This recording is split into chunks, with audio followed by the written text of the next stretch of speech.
नमस्कार, जय हिंद दोस्तों। Welcome to the show. दोस्तों, भारत के जब भी फाइटिंग एयरक्राफ्ट की बात की जाती है तो उसमें मल्टी रोल फाइटिंग एयरक्राफ्ट या फिर एमका यानी एडवांस मीडियम रेंज एयरक्राफ्ट की बात भी की जाती है। भारत का एमका प्रोजेक्ट एक ऐसा प्रोजेक्ट है जिसके तहत भारत में ही एडवांस मीडियम रेंज एयरक्राफ्ट के निर्माण को लेकर कार्य हो रहा है। लेकिन क्या इस पर काम चल रहा है या फिर ये बात कागजों में ही रह गई है? क्योंकि जब भी भारत में एयरक्राफ्ट के निर्माण की बात आती है तो उस पर केवल डेट्स मिलती हैं। यानी जितने एयरक्राफ्ट हिंदुस्तान एरोनॉटिक्स लिमिटेड को इंडियन एयरफोर्स को डिलीवर करने थे, उसने ना तो वो एयरक्राफ्ट उतने अमाउंट में डिलीवर किए और ना ही ऑन टाइम यानी कि उस डेट पर डिलीवर किए जो कि तय की गई थी। कुछ लोगों का कहना है कि भारत का जो एमका प्रोजेक्ट है वो निहायती बेकार प्रोजेक्ट है।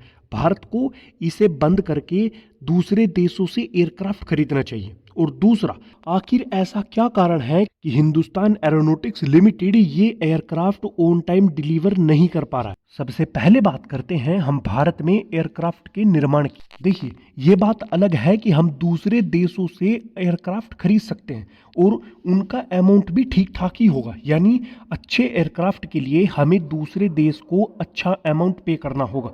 लेकिन बात यही नहीं रुकती। इसके अलावा हमें एयरक्राफ्ट के पार्ट्स और ओवरऑल के लिए फिर दोबारा उसी देश के पास जाना पड़ेगा, जिसके लिए हमें दोबारा से एक अच्छा खासा अमाउंट पे करना होगा। अब इसमें भारत में जब एयरक्राफ्ट निर्माण होगा तो वो भारत की जो कंडीशंस है उनके हिसाब से उसे डेवलप किया जाएगा। और दूसरा, इसके मेंटेनेंस और ओवरऑल के लिए हमें दूसरे देशों के पास नहीं जाना पड़ेगा, ये भारत में ही उपलब्ध होंगे।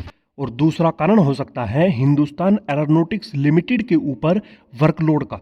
यानी इस समय हिंदुस्तान एरोनॉटिक्स लिमिटेड कमिटेड है 83 तेजस एयरक्राफ्ट को डिलीवर करने के लिए, जिसमें 97 यानी 97 और ऐसे एयरक्राफ्ट हैं जिन्हें डिलीवर करने के लिए हिंदुस्तान एरोनॉटिक्स लिमिटेड के साथ बात चल रही है। उसके अलावा तेजस मार्क 2 का डेवलपमेंट और भारत का जो एमका प्रोजेक्ट है उस पर सपोर्ट और ट्रेनिंग एयरक्राफ्ट जैसे कि HTT-40 का निर्माण, ये वर्कलोड इस समय हिंदुस्तान एरोनॉटिक्स लिमिटेड पर। और इसी चीज को देखते हुए जो इंडियन एयरफोर्स है उसने मिनिस्ट्री ऑफ डिफेंस को ये सजेस्ट किया है, ये सुझाव दिया है कि जो भारत का मल्टी रोल फाइटिंग एयरक्राफ्ट निर्माण का जो काम है उसमें प्राइवेट सेक्टर को इन्वॉल्व किया जाए।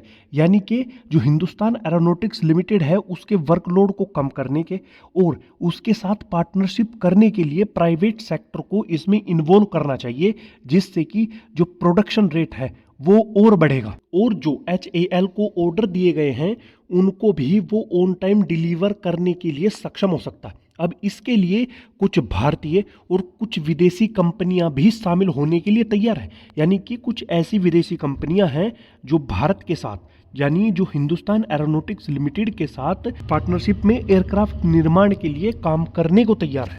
फाइटिंग एयरक्राफ्ट निर्माण में प्राइवेट सेक्टर के इन्वॉल्वमेंट से भारत का जो एमका प्रोजेक्ट है वो भी अच्छे तरीके से होने की संभावना है। और जो मल्टी रोल फाइटिंग एयरक्राफ्ट के मामले में भारत अभी पीछे है। यानी भारत दूसरे देशों से एयरक्राफ्ट तो खरीद सकता है, लेकिन भारत में ही एयरक्राफ्ट निर्माण को लेकर भारत अभी पीछे चल रहा है। और शायद ये एक बहुत बड़ा कदम हो सकता है भारत के फाइटिंग एयरक्राफ्ट निर्माण के लिए। आज के वीडियो में इतना ही। धन्यवाद।